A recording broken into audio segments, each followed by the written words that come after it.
So let us start the literary devices of the poem How to Tell Wild Animals, written by Carolyn Wells. So सबसे पहले तो literary device में हम देख लेते हैं rhyming scheme. What is the rhyming scheme of the pome? Rhyming scheme जो है वो पूरे सभी पैराग्राफ्स में सेम राइमिंग स्कीम है. जैसे यहाँ पर देखिए आप, चांस, ये फर्स्ट वर्ड है chance, it rhymes with advance. So इसको हम दे देते हैं ए एंड, क्योंकि बी ईस्ट, उसके बाद ईस्ट है, ईस्ट को हम नहीं दे सकते तो ईस्ट को हम छोड़ देते हैं, एडवांस को हम दे देते हैं ए.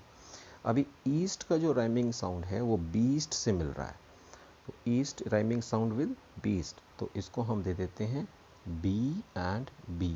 सो 4 लाइन्स का हो गया, फर्स्ट 4 लाइन्स का हो गया A B. And then line and dine. यहाँ पर आप देखेंगे तो डाइन टोटली डिफरेंट साउंड है, यहाँ पर हो गया आपका सी, और अगेन आपका लाइन में हो गया C. So the complete rhyming scheme of first paragraph, not only of the first paragraph but also the complete each and every paragraph, जो राइमिंग स्कीम है आपकी वो है A B C C. This is B. Next जो literary device है आपका वो है एनजैममेंट. एनजैममेंट में क्या होता है? Spelling ENJAMBMENT. एनजैममेंट में क्या होता है? वन लाइन का आइडिया नेक्स्ट लाइन तक कंटिन्यू चलता है विदाउट एनी पंक्चुएशन मार्क. जैसे आप यहाँ पर देखेंगे तो if ever you should go by chance, अब बाय चांस के बाद आगे आइडिया कंटिन्यू हो रहा है to jungles in the east. If ever you should go by chance to jungles, तो बाय चांस के बाद अगर आप देख रहे हैं तो यहाँ पर कोई भी पंक्चुएशन मार्क नहीं है, और उसके बाद to jungles in the east. मतलब ऐसा लगता है कि जो ये लाइन है to jungles in the east, ये जो लाइन है ये आपकी यहाँ पर लिखी जानी चाहिए थी. ऐसा फीलिंग आ रहा है, ऐसा to jungles in the east, ये आगे इस तरीके से चलती रहनी चाहिए थी लाइन, ऐसा फीलिंग आ रही जब आप पढ़ते हैं तो, क्योंकि आइडिया जो है वो कंटिन्यू है, लेकिन पॉम में उसको नेक्स्ट में उसको वर्ड्स उसको चेंज किया गया है. तो this is called enjambment. Enjambment में कंटिन्यूएशन होता है of a sentence to the next line. और एक और यहाँ पर फिर दोबारा से एनजैममेंट है. And if there tawny beast, अगर आप यहाँ पर भी देख रहे हैं थर्ड लाइन में, and if there should to you advance a large and tawny beast, और अगर आप और आगे बढ़ते हैं तो एक बड़ा और येलो ब्राउनिश एनिमल आपको मिलता है. तो यहाँ भी आपका ये आइडिया, इस लाइन का आइडिया, थर्ड लाइन का आइडिया फोर्थ लाइन में कंटिन्यू हो रहा है. This is also enjambment. तो इस तरीके से ये एनजैममेंट होता है, इसमें एक लाइन का आइडिया नेक्स्ट लाइन में कंटिन्यू होता है. Next I come to the figure of speech, that is inversion. Inversion में क्या होता है? इन्वर्जन में प्रॉपर ऑर्डर नहीं होता, no order of a sentence या स्ट्रक्चर का कोई ऑर्डर नहीं होता है. जैसे आप अगर यहाँ देख रहे हैं, if there should to you advance, third line में, if there, third line, line number 3, if there should to you, you is subject and subject has been placed at last. You know very well that subject comes at first. लेकिन यहाँ पर inversion like reverse. तो जो सब sentence का order होता है वो ये होता है, subject plus verb plus object. अभी ये सब्जेक्ट जो है ये लास्ट में यूज़ किया गया है, यहाँ पर शुड यू जो है यहाँ पर यूज़ हुआ है. तो this is called inversion. Next one is assonance. Assonance में क्या होता है? ASSONANCE. This is the spelling. So assonance में क्या होता है? वॉवल साउंड का रिपीटिशन होता है, और कॉन्सोनेंस में कॉन्सोनेंट साउंड का रिपीटिशन होता है. तो अगर आप यहाँ पर देखें, should to you, third line में, शुड में ओ साउंड है, टू में भी ओ साउंड है, और यू में भी ओ साउंड है, तो दिस इज अजोनेंस. और यहाँ पर भी आप देखें, you should go, O sound and again O sound. So this is assonance. Now I come to the last of this paragraph, that is allusion. Last figure of speech of this paragraph, that is allusion. Allusion में क्या होता है? ALLUSION. In allusion, we refer to a famous thing, place, species of animal, etc. As in this paragraph, Asian lion has been described. So this is allusion. Next paragraph, second paragraph में भी आपका जो rhyming scheme है same है, round with ground, you with you, learn with discern. So आपका rhyming scheme same है, A B sorry C C. So A B C C. This is the rhyming scheme of this paragraph. Now I come to the next, that is alliteration. अगर आप यहाँ पर देख रहे हैं roaming round, sound R sound and again R sound is repeated. This is called alliteration. Alliteration is what? Repetition of consonant sound R at the start of two or more closely connected words. जैसे यहाँ पर roaming round दिया हुआ है, तो this is called alliteration. Alliteration की spelling ALLITERATION. This is called alliteration. Now I come to the next one, that is inversion, जो मैंने आपको भी लास्ट में बताया था, लास्ट पैराग्राफ में, इससे पहले. तो यहाँ पर देखिए आप, द बंगाल टाइगर टू डिसन. यहाँ भी जो है सेंटेंस का प्रॉपर ऑर्डर नहीं है. तो जब प्रॉपर ऑर्डर नहीं होता तो हम उसको बोलते हैं इन्वर्जन. जब सब्जेक्ट, वर्ब, ऑब्जेक्ट, जो ग्रामर की अगर हम बेसिक चीज़ों की बात करते हैं तो उसमें इधर उधर चेंज हो जाता है और वर्ड्स का ऑर्डर. तो this is called a Bengal tiger to discern.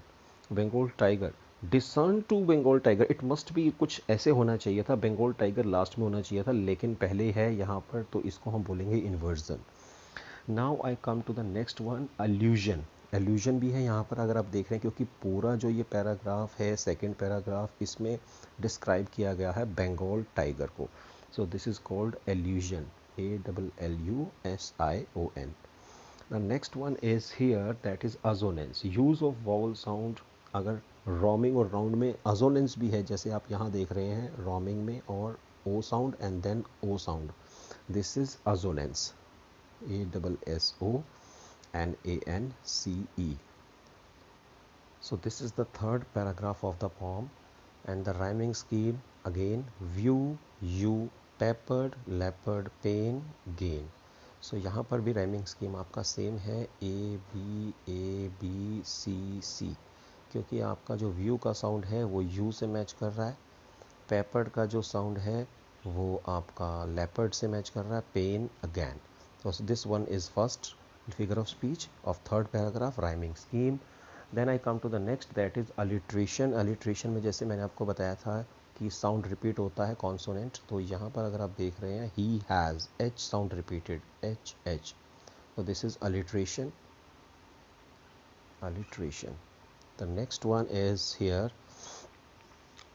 that is repetition. Use of lep word. This word lep, again repeated lep, so this is called repetition, REPETITION. That is repetition. The next one is poetic license, POETIC, poetic license. Poetic license. Poetic license is what? A liberty to the poet to change the spellings in order to create rhythm or rhyme in a poem. यहाँ देखिए, जैसे आपका spelling लिखा हुआ left, left का spelling क्या होता है, LEAPT, लेफ्ट, लेकिन स्पेलिंग चेंज है यहाँ पर. So this is poetic licence. Next है आपका अजोनेंस. अगर आप यहाँ देख रहे हैं स्ट्रोलिंग फोर्थ, तो ओ साउंड स्ट्रोलिंग में, फिर फोर्थ, तो this is अजोनेंस.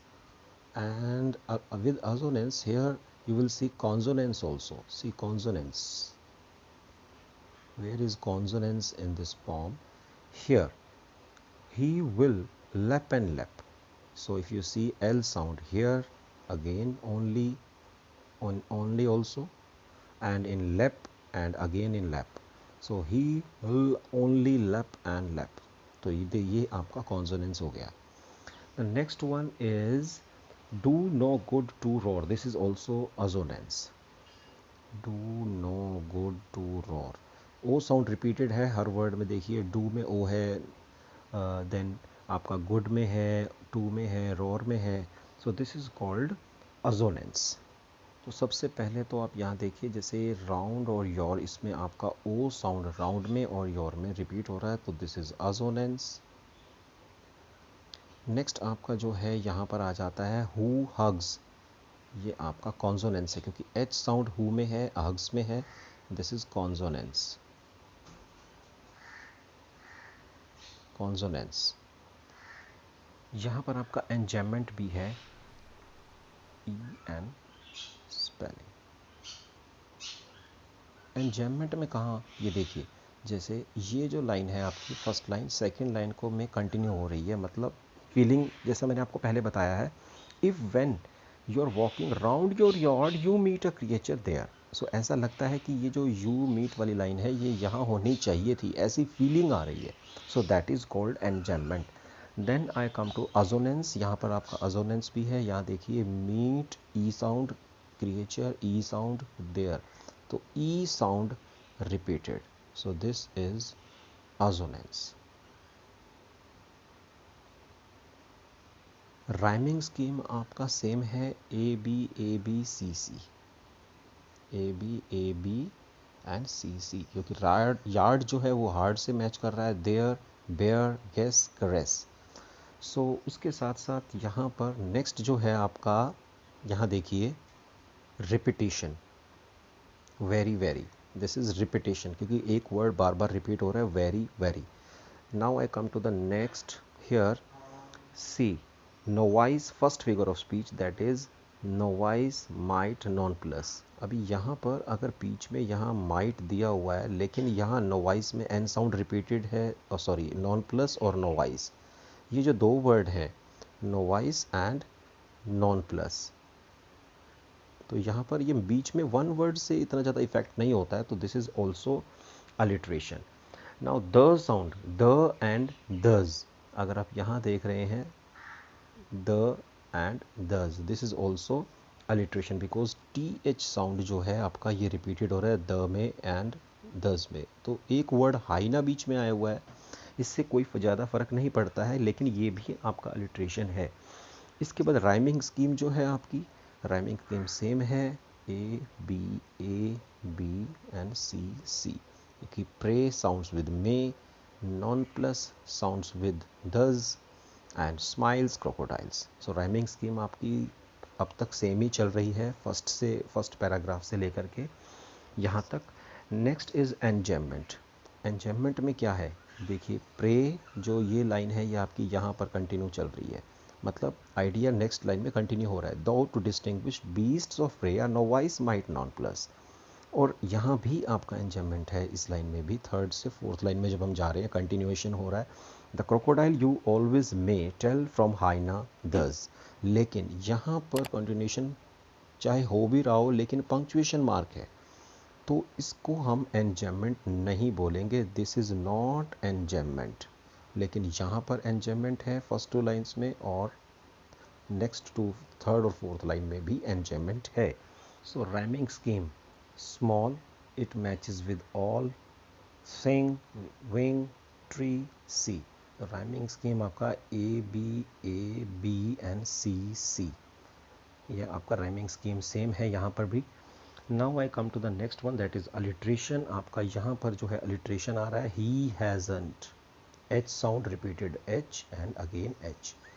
Now next one is consonants, G sound is repeated here, single G sound and wing G sound. So these were the literary devices of the poem.